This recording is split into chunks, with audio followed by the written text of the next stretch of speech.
my goal in this process is to tell the truth about drugs. And if you think that I am not telling you the truth about drugs, I want you to put up your hand. And I want to have a discussion with you. So did people?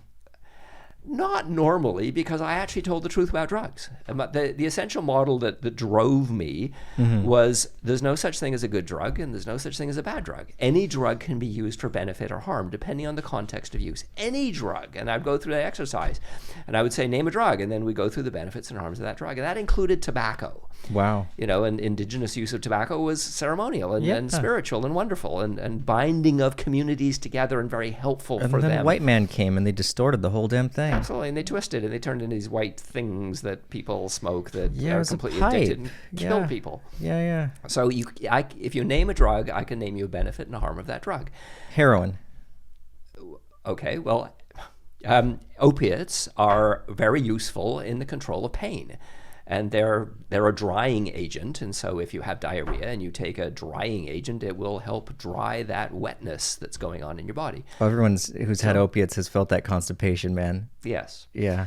So essentially that program stayed with me my entire career. I moved locations and I moved jobs and I changed but that particular program stuck with me. And so for 28 years, I stood in front of audiences pretty well every Friday morning giving a talk that told the truth about drugs. When I was first given the program, the final session, the last 2-hour lecture, was on advertising and how advertising of alcohol was problematic. And I dumped that and I added why prohibition doesn't work. The process of drug prohibition is brutal. It doesn't work. It has no evidence to support it. All of the evidence says it's a failed social policy. How is it more harmful is what I want to hear your opinion on. Just to sidetrack for a second. Well, prohibition is economically damaging to our society because it costs so much money. It engages people in crime. Jail is crime school for the same 3 reasons that Harvard Law is upper crust training school. Because 3 things happen in jail that happen in Harvard Law. 1 is you learn some stuff. 2 is you're constantly told who you are. And 3 is you make connections. So you graduate from Harvard Law and you rise to the top of our society because of those 3 factors, and you graduate from jail and you are more entrenched as a criminal. The more we engage people in a criminal justice system on drug-using behavior, the worse people's behavior becomes. And it costs us a lot of money to do so, and it doesn't work. It doesn't make drugs less available. Incarcerating people and involving them in criminal justice I like what you said. Doesn't work. About you're constantly told who you are, because that develops some very negative self-talk. Yeah. And then, of course, if you think you're a criminal, you're going to be divulging in criminal behavior. It makes logical sense. What I don't understand is how come people can't look at the facts and assimilate this logic in a way that moves us out of this system. And even those folks who aren't interested in compassion or raising healthy children are often interested in money. The economics of drug prohibition are ridiculous. The amount of money that we spend. Why aren't we moving away from it? Well, we are, slowly. It's taken a long time because there are entrenched vested interests in continuing the process.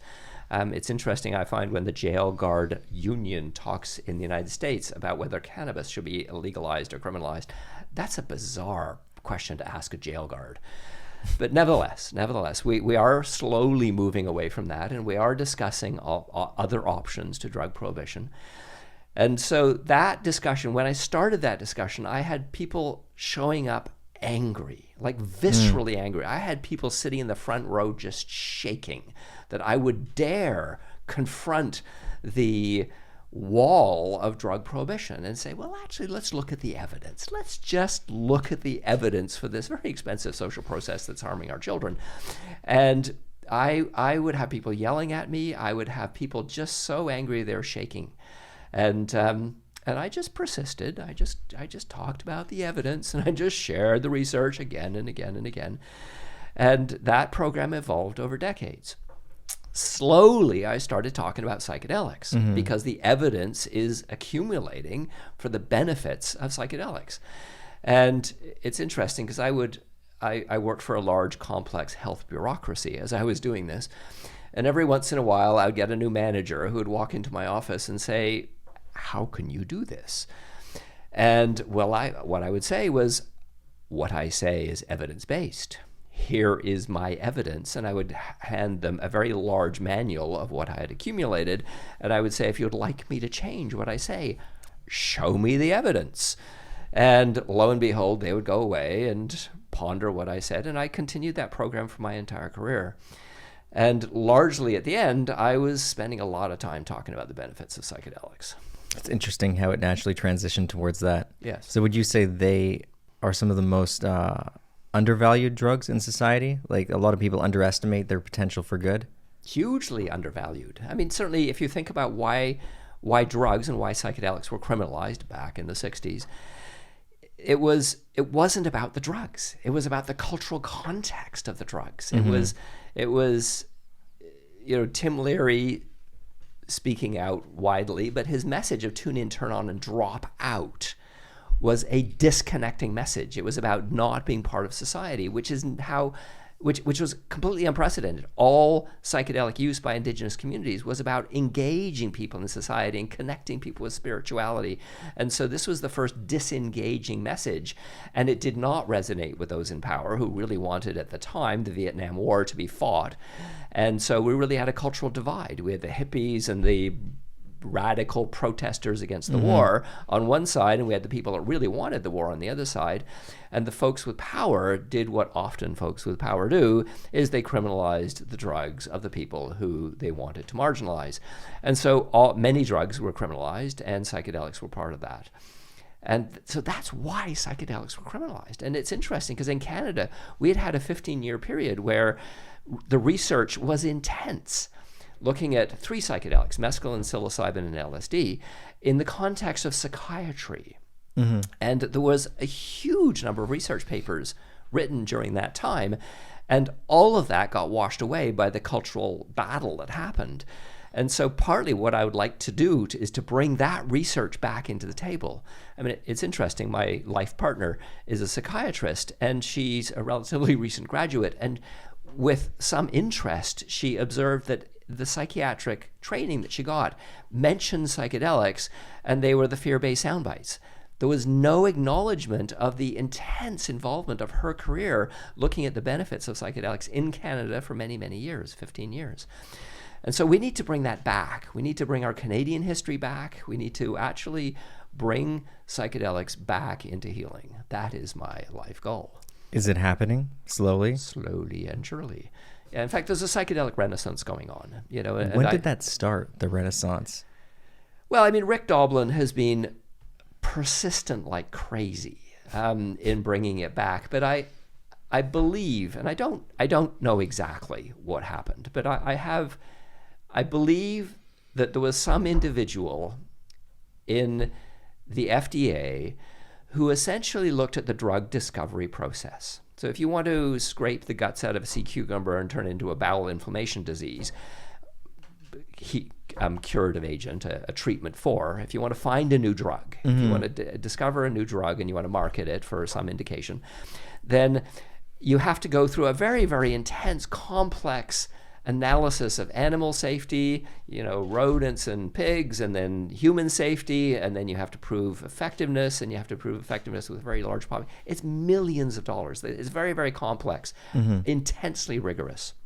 And so really they had 2 research streams. They had the drug discovery stream, which was intense and vigorous and costly. And then they had the psychedelic stream where they made everything a lot more difficult. And somebody made the wise decision. They said, hang on a second, we've got enough checks and balances in the normal drug discovery stream that we don't need anything else. Why don't we just let psychedelics go through the normal research process? And that started the explosion. And the hippies have grown up and they've moved on and they're now in positions of power, and there isn't a cultural divide that's happening. So there's no reason to criminalize them anymore. There's hippies in position of power? Pardon me? There's hippies in positions of power now? Well, they don't look like hippies anymore. Yes, there are. That's interesting. They've sprinkled themselves throughout society, and now they're talking from their managerial positions and their suits and their ties. So there is a cultural difference today, and there's no reason to keep criminalizing them. There's no reason to target a population specifically that's using them. So they're not keeping people from wars right now. So exactly. I mean, if that was the big reason, then yeah. Yeah, and we got the internet allowing people to speak freely and openly about this stuff and share facts like you are. Yeah. Readily at your fingertips. Mm-hmm. And also it's a fascinating world of research. If you're a researcher, really what you're looking for is subject matter that is relatively new, where you can make dramatic discoveries and get your name on the podium and publish lots of papers. And the world of psychedelic research is a completely open field right now. So people who just want to find a subject to research are leaping into this field because it's so interesting, open, and transformative in terms of what people can do with it. Is there a big difference between which psychedelic compound in particular you research for, say, the means of therapy? Oh, hugely. Like, is there a difference between, say, psilocybin, mescaline, or LSD? Yes. In terms of therapeutic benefit in a therapist to patient scenario? Let's look at that. So the drugs of interest to sort of me personally, so the ones that I would like to do research on, just generally are psilocybin, LSD, MDMA, 3-MMC, deschloroketamine, 5-MeO DMT, there's a few other ones. So let me just kind of go through some of the differences there. So they kind of break down into the classics, which are LSD and psilocybin, and then the empathogens, which are 3-MMC and MDMA. And let's look at those two classifications first of all. They're quite different. The experience therapeutically of LSD and psilocybin is you want people to be mostly internal. By that I mean lying down, eye shades on, headphones on, really reflecting on themselves and not really engaging, not a lot of conversation. So when people become external, when they take off their headphones and really want to move around, you just gently encourage them to go back inside. And this is with psilocybin and LSD? So this is with the classics. So but is there a difference between psilocybin or LSD? Okay. Oh, well, that's a good question. I've asked a lot of people that question in terms of therapeutic potential. Yeah. We're tangenting. We're going to come back to the larger question in a second. Oh, my ADHD does not ever stop. Yes. Well, let's deal with that one and then come back. All right. So I find it of interest that when, during the 50s, the researchers had access to mescaline, psilocybin, and LSD, and largely at the end of that period of time, they were working with LSD, which I find fascinating. And when you ask current researchers who use psilocybin why they use psilocybin, the answer is, well, it's slightly shorter and therefore easier to use, and regulatory authorities don't know how to pronounce it. So but they don't say it's more effective than LSD. So I think it would be very useful to bring LSD back into the equation. But let's go back to the list of substances and the differences between them. So the classics, psilocybin and LSD, are internal experiences. MDMA is kind of half internal and half external. So you spend half the time reflecting with the eye shades on and listening to music and kind of rummaging through your unconscious mind. And half of the time you become engaged with the therapist and you really talk about what's going on for you. And especially in the context of trauma, you spend a lot of time going to that place of trauma and talking about what happened and kind of catharting that as a way of releasing the pain. It's interesting because 3-MMC, 3-methylmethcathinone, is interesting because it's a little less internal and a little more external, so it's more conversational with people. So I know the underground community use it quite a bit. And still gray area? It hasn't really been noticed yet by government. So yeah, it's not legal or it's not illegal. It's a new enough compound. But therapists that use it really like the conversational nature of it. And MDMA is colored, and it's colored with love. And it's very physical. It's very touchy-feely. And many therapists actually don't want to have a lot of physical contact with their clients. Shocker. And so when the clients are kind of wanting to be touched, and it's difficult for the therapist. And 3-MMC doesn't have that element to it, so it's not as touchy-feely. Now, I believe at the end of the day, when all psychedelics are legalized, MDMA will be the drug of choice for trauma because it's so nurturing. It's so soft and gentle, and when you come with the damage of trauma, when you're that impacted by trauma, you really need to be supported. And the pink fuzzy cloud of MDMA is the perfect substance for trauma treatment. I don't think anything will ever substitute for that. But for more talk therapy, I think 3-MMC will be perfect. So how is 3-MMC different than traditional amphetamines, like, everyone knows Adderall, Dextran, Vyvanse? Is it very different? Because it sounds like you're just describing amphetamine to me. No, I mean, you can take any stimulant and you can twist it into a psychedelic. So like MDMA is methylene deoxy methamphetamine. No, I mean twisted. Just strictly MMC. Like the cathinones are very similar to amphetamines. Well, yeah. Well, let me finish. And then MDA is methylene deoxy amphetamine, and it isn't like MDMA is not like amphetamine. MDMA is not like methamphetamine, so 3-MMC is not like the cathinones. It's just a twisted molecule that essentially turns it into an empathogenic experience and not a stimulant experience. It's not particularly stimulating. Interesting. It's more reflective. If MDMA is I love you, 3-MMC is this is who I am, who are you? So it's reflective and it's connecting and it's bonding, but it's not colored with love. And it's more talky and less touchy-feely. So why could you not use amphetamine for talk therapy? Because amphetamine, I think I know the answer. I'm just curious for anybody watching, because not everyone really understands the difference between these chemicals. Amphetamine gets you talking. You want to chat a lot. You want to share. But what would you say is the main dividing difference? It's not reflective in the not same reflective. way. You don't access unconscious material. With amphetamine. Yeah, amphetamine stimulates you. And it makes you very egocentric. Yes. And it so the 3-MMC doesn't have the ego response. What I mean is you want to talk about yourself. Yes. Yeah. Yes. You've tried it. Sorry. I'm not going to ask you about drugs. Okay. You understand the effects of stimulants, correct? Okay. Yeah. Stimulants stimulate speech, but they don't encourage reflection. And the psychedelics encourage reflection and then sharing of self. So they're completely different. That's interesting to me, because when I don't take amphetamines anymore. 1 month clean. I'm feeling fantastic. Wow. Thank you for the wow. Well done. But when I first started taking them, I noticed that it was very, I want to say stoic almost. Like I felt philosophically inclined. Like I wanted to listen to philosophy. It got my mind moving in a very interesting way. It felt almost psychedelic, but as soon as that tolerance kicked in after a week, all those effects diminished into nothing. I did find the stimulants did encourage some of the things you're talking about, like sharing. I would talk to my partner very openly. But why do the experiences have that shift? Tolerance. The human body basically says, I don't want this anymore. You essentially, the human body is always trying to achieve balance. Right. Balance, homeostasis is constant. The human body wants homeostasis in thousands of different mechanisms within it.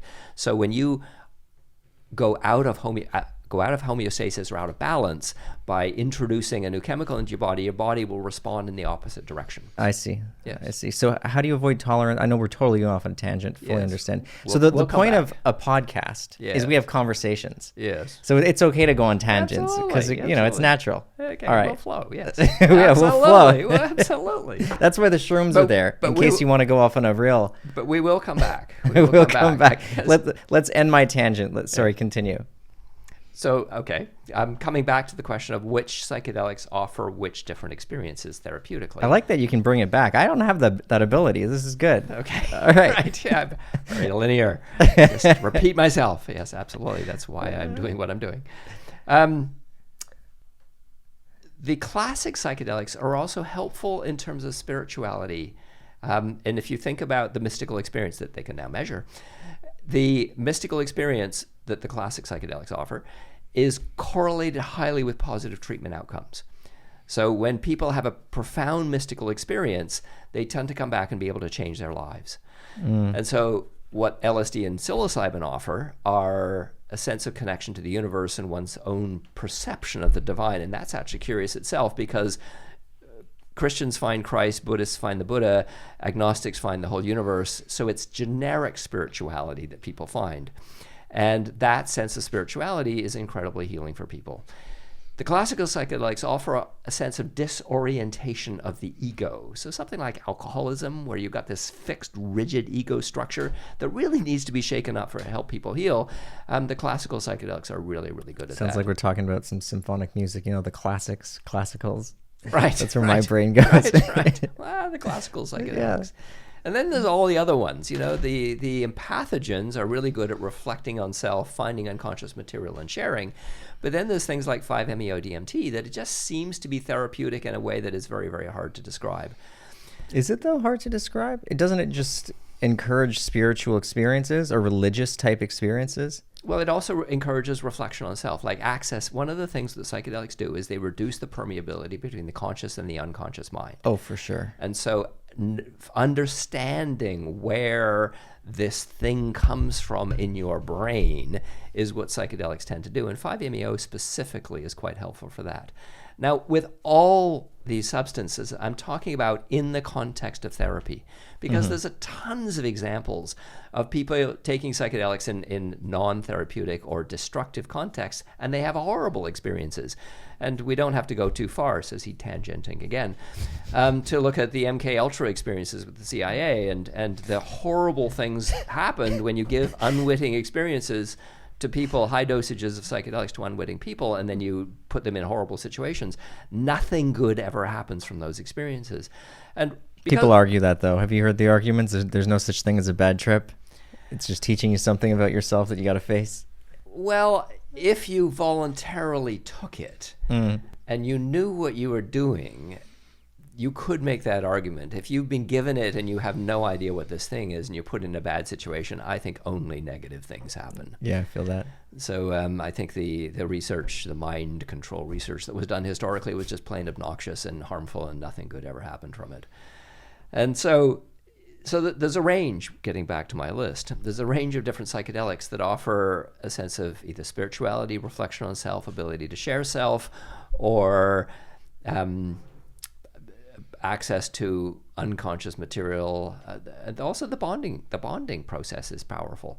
In fact, we know that the greatest predictor of a successful outcome with traditional therapies is called alliance. The connection between the therapist and the patient, the subject, the client. And that bond is a huge predictor of successful outcomes. These drugs are bonding molecules. MDMA is a highly bonding agent. 3-MMC is bonding. MDMA is bonding. Like the classical psychedelics are also bonding, but not as much.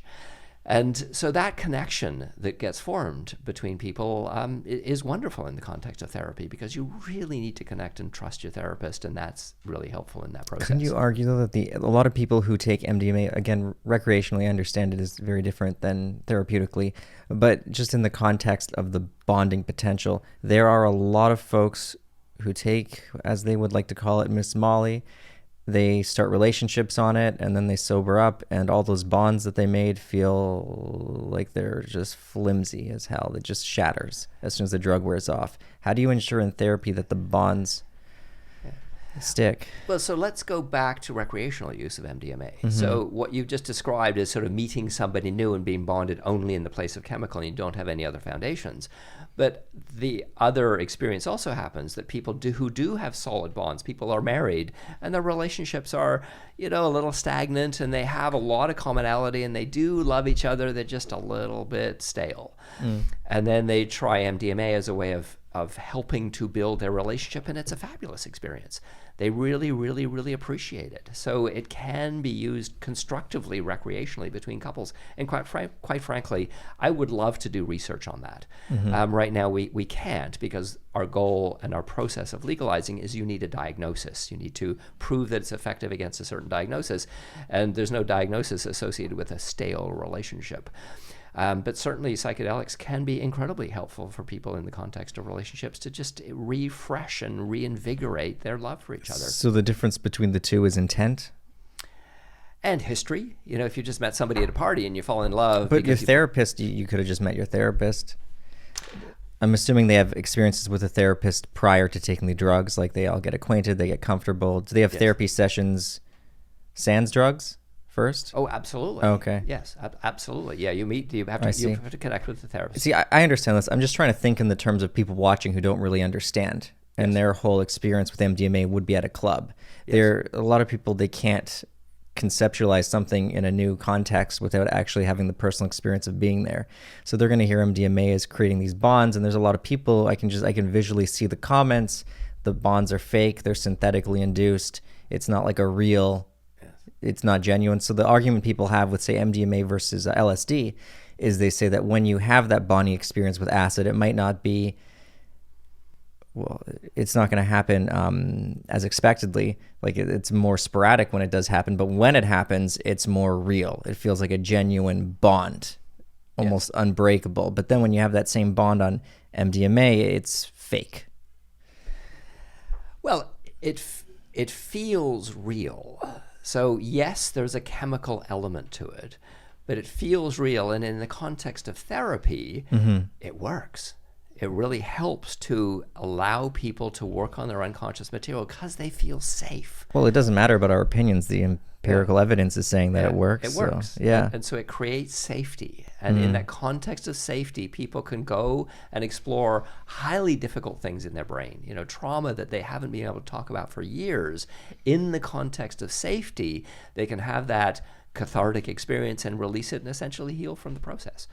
So as a process, it works. Yes, it's chemical induced. And so is it real or not real? But it works, and we know it works. What is real or not real? Exactly. So yeah, we're talking about psychedelics. So what's real? Let's have that discussion.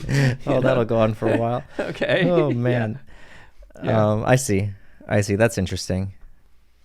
All right, so bring us back, because I completely forgot where we were. Well, the list, let's talk about the range of psychedelics that I'm interested in doing research with. So, just you specifically, or therapists in general? Well, this is me specifically, but this is in the light of conversation with many people in the research community. Okay. So what we have now is, psilocybin, LSD, MDMA, 3-MMC, and all the sort of cast of characters that many people talk about. It's interesting to look at 5-MeO-DMT versus DMT. So I've stood in front of a number of audiences now and said that I believe that 5-MeO-DMT is more therapeutic than DMT. And I've had people challenge me on that. And so I find that back and forth that I've had with people, because my observation, if you want to know what a drug does to people, what you do is you go to Arrowwood and you just read trip reports forever. And so what people on Arrowwood talk about with DMT is it's visually fantastic, and it's very otherworldly and alien-esque. Is that a word? I'm not sure it should be, but alien-esque. Reddit is the new Arrowwood, by the way. Now there's lots of avenues. You got the drug forums, Reddit. Man, there's so many awesome places you can go. Absolutely. And so what you do when you read all these trip reports, it doesn't sound like DMT is therapeutic to me. But 5-MeO, people talk about, I had access to unconscious material. What about the restaurant analogy? What do you mean? When someone eats at a bad restaurant, they're likely to leave a review, versus when they have a good time, they don't really go online to leave it. Yeah. How do you know these people aren't just overemphasizing the spiritual experiences on 5-MeO because it's less also used, so there's not as much of a pool of people dosing? Well, I mean, that's a very good question. And certainly when I offer my belief that 5-MeO is more therapeutic than DMT, I've certainly been challenged. And so at the end of the day, what we need to do is we need to legalize all of these things, and we did a lot more research to actually find out. Because right now, quite frankly, I just have opinions. I like the opinions are good. I'm just trying to present counter arguments. Well, that's good. Because I've personally heard a lot about 5-MeO being more therapeutic. It's not news to me. Yes. Someone I know who also does YouTube videos, they recently tried, they called it Sapo. Is that what it's called? It's the frog ceremony. They did it not synthetically. They were in the Amazon. I think it's called I could be totally wrong. Yeah, so non-synthetic 5-MeO-DMT that comes from the toad. Yes. Yeah, so that is much more, it's much less concentrated, so you have to take a lot more of it, and it's got other stuff in it as well, so it's a little different from the synthetic. But what I find interesting is he's tried DMT. He's absolutely petrified of N,N-dimethyltryptamine. He won't touch it again. It scares the shit out of him. So he was scared going in, but he's found it significantly more healing. Like, he's never felt NN-DMT heal him. But after this, then you got to look at the context. He just had a bunch of ayahuasca ceremonies before that. So what is really, like, I think there's too many variables going on in that scenario. More research is needed. More research is needed. I mean, literally, Yeah. We have a long way to go. So let's talk about the research that I'm involved with. Let's go there. We got lots of things to go to on my notes. Seeing that we're talking about research, let's talk about that. Yeah, let's talk about research. So let's talk about research, and then let's talk about various models of legalization. How about that? So the research. Sure, we are actually going quite in line with what you wanted to do. We're starting at the beginning and slowly working our way to the 4 things. And all right, let's go. God, okay, it's working.